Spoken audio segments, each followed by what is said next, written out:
मैं सीआर पाटिल को कहना चाहता हूं, शर्म करो, थोड़ा भगवान से डरो। मरने के बाद तो सबको ऊपर जाना है ना, ऊपर वाले के दरबार में जाना है।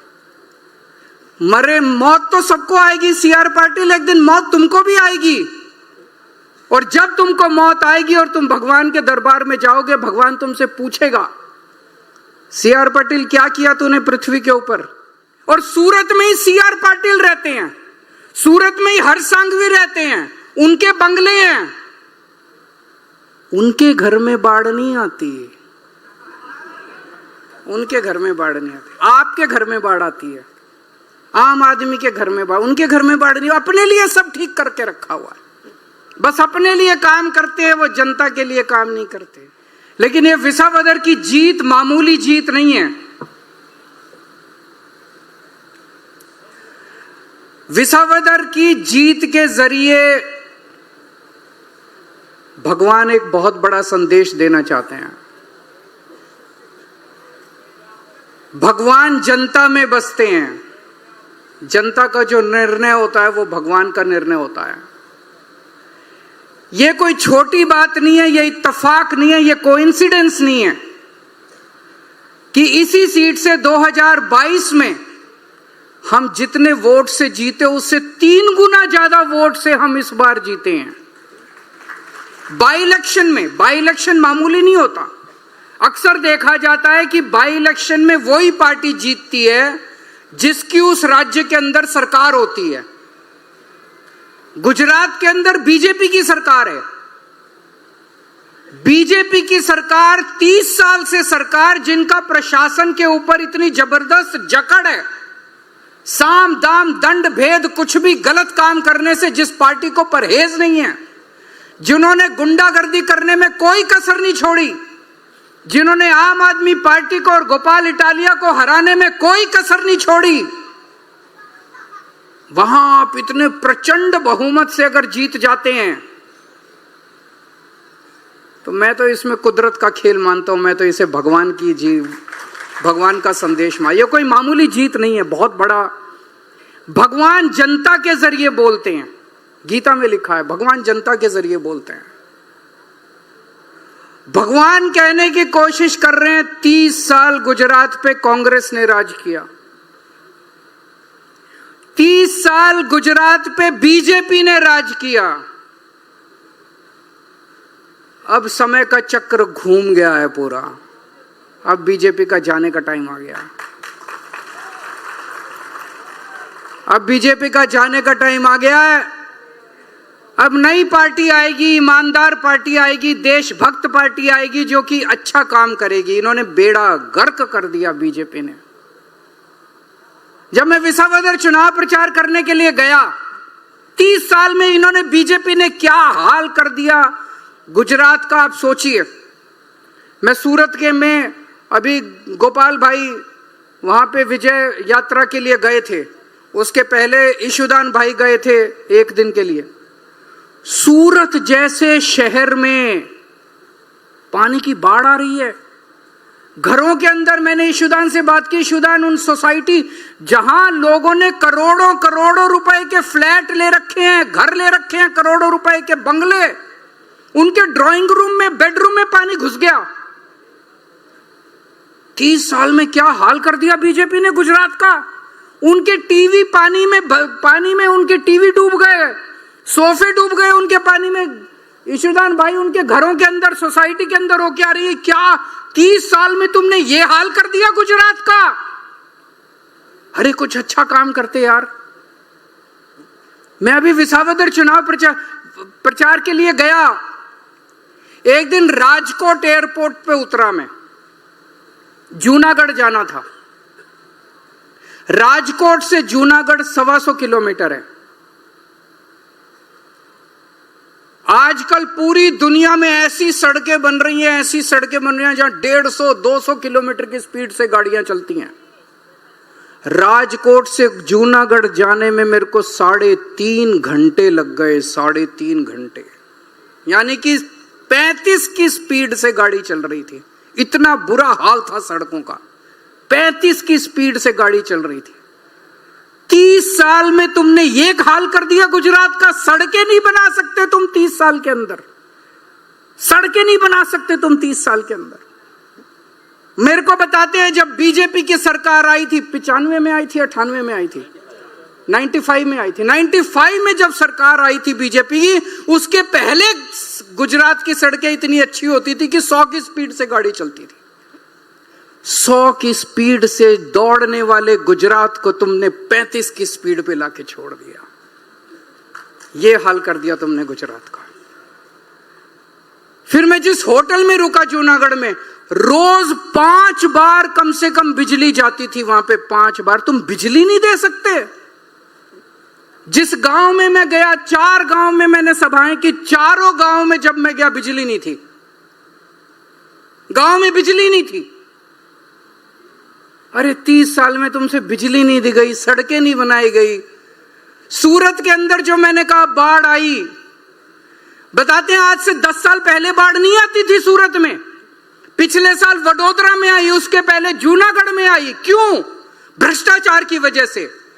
उन्होंने बिल्डरों को ऐसे प्लॉट काट काट के दिए, जो पानी की निकासी थी वो सारी बंद हो गई और लोगों के घरों में पानी घुसने लग गया।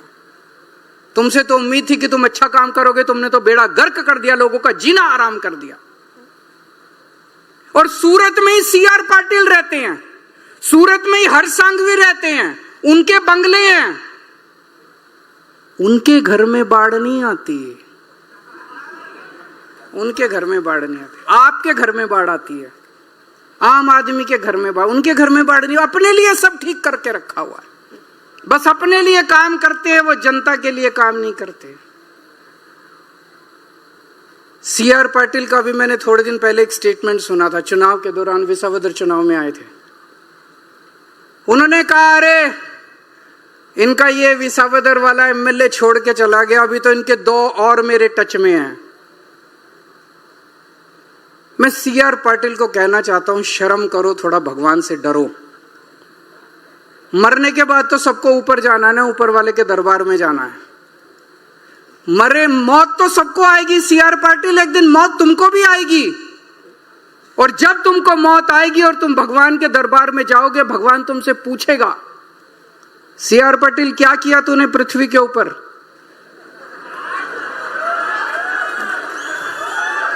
तो क्या जवाब दोगे? दूसरी पार्टियों के एमएलए तोड़ तोड़ के लेके आया, ये जवाब दोगे?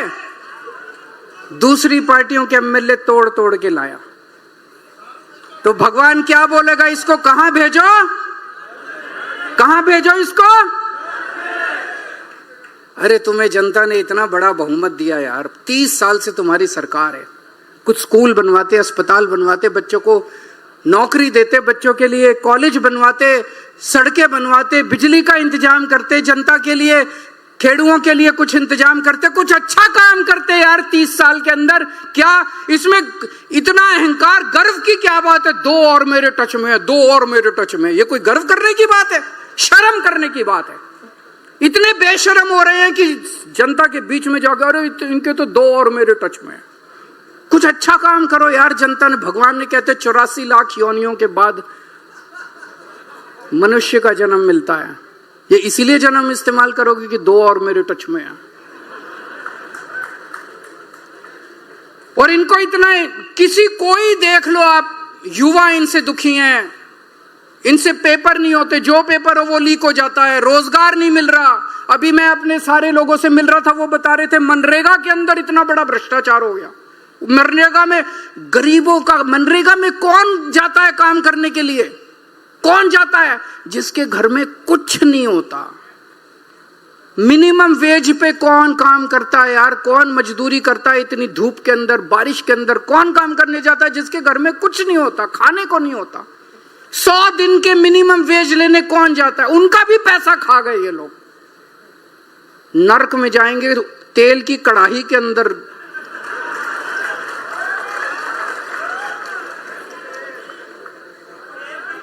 मेरे को बता रहे थे मनरेगा का पैसा खा गए ये लोग। इनके मंत्री मनरेगा का पैसा वो भी नहीं छोड़ा इन लोगों ने। रोजगार खा गए, ये बच्चों का रोजगार का कुछ नहीं छोड़ा। सरिया खा गए, लोहा खा गए, सड़क खा गए, सीमेंट खा गए, सब खा गए ये लोग। और ये क्यों कर रहे हैं? 30 साल तक इनका राज कैसे चला? क्योंकि कांग्रेस इनकी जेब में है। इनको अहंकार हो गया, कहां जाएंगे गुजरात के लोग? इनसे पूछो ना, कोई कुछ तो काम कर लो यार, क्या करेंगे काम करके? गुजरात की जनता कहां जाएगी? उनके पास तो कोई विकल्प ही नहीं है। गुजरात वालों को तो वोट देना ही पड़ेगा, भाजपा को वोट देना ही पड़ेगा, कमल का बटन दबाना ही पड़ेगा। क्यों? कांग्रेस इनकी जेब में है और दोनों मिलके करते हैं। 70% ठेके इनकी पार्टी को मिलते हैं, 30% ठेके उनकी पार्टी को मिलते हैं। है कि नहीं है? दोनों मिलके दोनों के नेताओं ने अपनी अपनी कंपनियां खोल रखी हैं। इनकी भी कंपनियां, उनकी भी कंपनियां, ये भी जेल नहीं जाते, वो भी जेल नहीं जाते, दोनों को मिलके ठेके मिलते हैं। बीजेपी की जेब में है कांग्रेस। कांग्रेस केवल और केवल बीजेपी की नौकरी करती है। केवल आम आदमी पार्टी है जो देश की सेवा करती है, जो गुजरात के लोगों की सेवा करती है।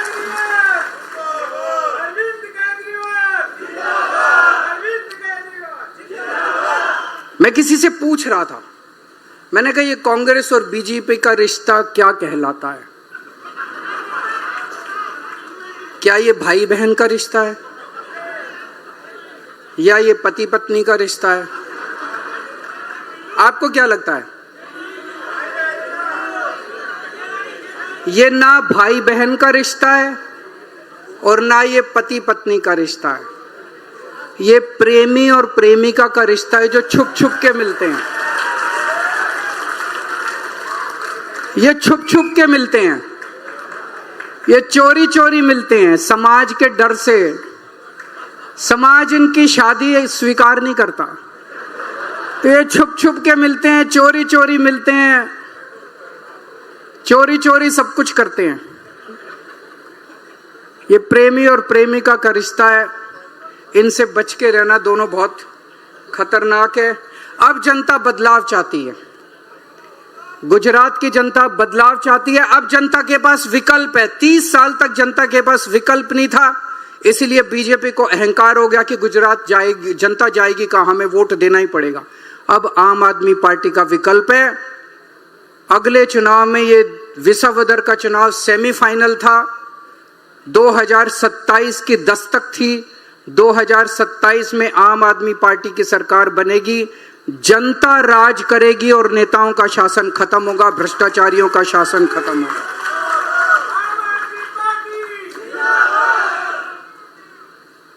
पिछली बार जब मैं आया था, मेरे को इनका एक मिनिस्टर मिला बीजेपी वालों का। मुझे कहता है, सर पूरा प्रदेश, पूरी जनता बीजेपी से त्रस्त हो चुकी है, लेकिन इनका इतना ज्यादा जकड़ है प्रशासन के ऊपर, इतनी जकड़ है इनकी प्रशासन के ऊपर कि इनको हरा पाना बड़ा मुश्किल है। दोस्तों, दिल्ली में भी लोगों को यही लगता था 2014 में, जब बीजेपी और कांग्रेस का शासन था, हमारी नई नई पार्टी बनी थी, लोग कहते थे कि दोनों पार्टियों को हरा पाना बड़ा मुश्किल है। लेकिन जिस दिन जनता खड़ी हो जाती है, उस दिन बड़े बड़े सिंहासन डोल जाते हैं, बड़ी बड़ी सत्ता खत्म हो जाती है। जनता को खड़ा करना है। गुजरात की जनता खड़ी हो चुकी है, विसावदर ने दिखा दिया है। अब जनता का राज होगा और बड़े बड़े नेताओं का वो होगा। आज मुझे बेहद खुशी है, आज मैं, आम आदमी पार्टी युवाओं की पार्टी है।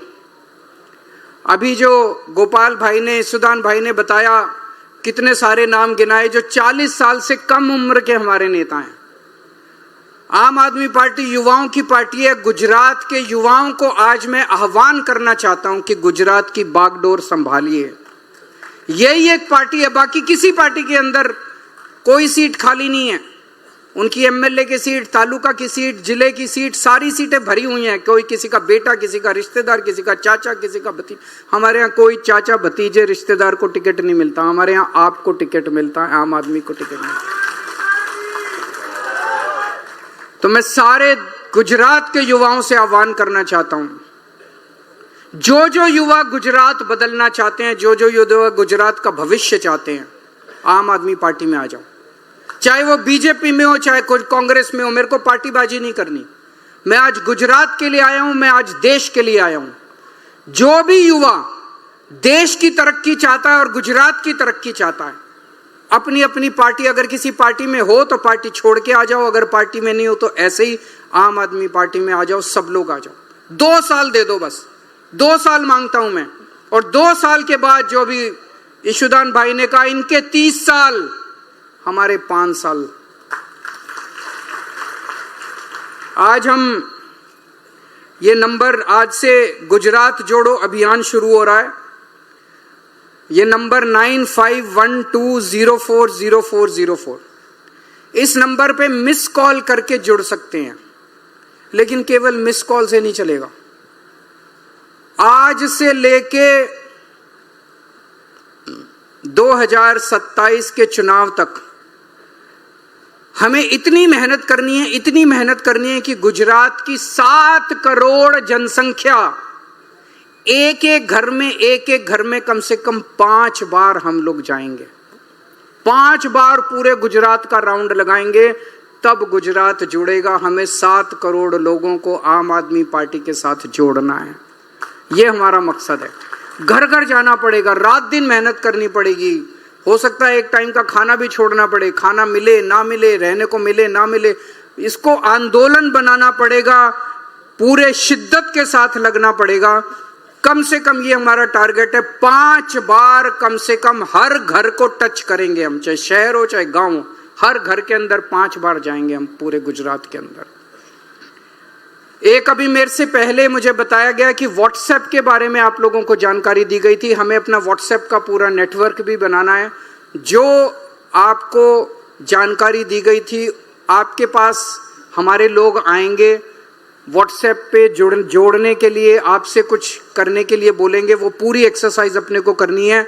जितनी तेजी से व्हाट्सएप और जितनी तेजी से सोशल मीडिया बढ़ता जा रहा है, हमें सोशल मीडिया को अपनी ताकत बनानी है। तो जो आपको इंस्ट्रक्शंस दिए जाएं, निर्देश दिए जाएं व्हाट्सएप के, सोशल मीडिया के, उन सब को हमें फॉलो करना है। और मेरा दिल कहता है कि विसावदर जो है वो सेमीफाइनल था। भगवान एक बहुत बड़ा संदेश दे रहे हैं। आने वाला समय आम आदमी पार्टी का समय है, गुजरात का समय। भारत माता की